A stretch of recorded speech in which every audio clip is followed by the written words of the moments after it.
দেখতে যেমন সুন্দর, খেতেও কিন্তু খুবই দারুণ। বিটরুটের এই ছিলা মাত্র 10 মিনিটেই আমি বানাবো। এটা বাচ্চাদের টিফিনের জন্য হোক বা সকালের নাস্তায়, এটা খুবই হেলদি একটা খাবার। চাইলে আপনারা ট্রাই করে দেখতে পারেন। প্রথমে একটা বাটিতে একটা বড় সাইজের বিটরুট আমি একটু গ্রেট করে নিলাম। এর মধ্যে আমি কিছুটা কুচনো পেঁয়াজ, তারপর কাঁচামরিচ, ধনেপাতা সব কিছু দিয়ে এবার গোলমরিচের গুঁড়ো দিব, কিছুটা ভাজা জিরের গুঁড়ো আর স্বাদ অনুযায়ী লবণ। ব্যাস এটুকুই মশলা। এবার আমি সব কিছু ভালো করে মিক্স করে এর মধ্যে আমি আটা দিব। চাইলে এটা ময়দা দিয়েও করা যায়।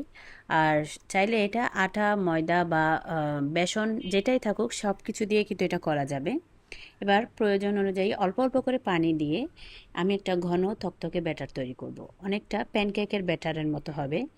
চাইলে এখানে ডিমও দেওয়া যায়, তবে আমি আজকে ডিমটা দিব না।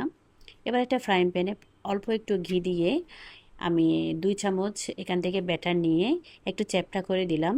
তারপর এপিট ওপিট হয়ে গেলে আমি এটাকে নামিয়ে নেব। চাইলে ঘিয়ের পরিবর্তে বাটার দিয়েও করা যায়, আর শুধু তেল দিয়েও কিন্তু চাইলে এটা করা যাবে।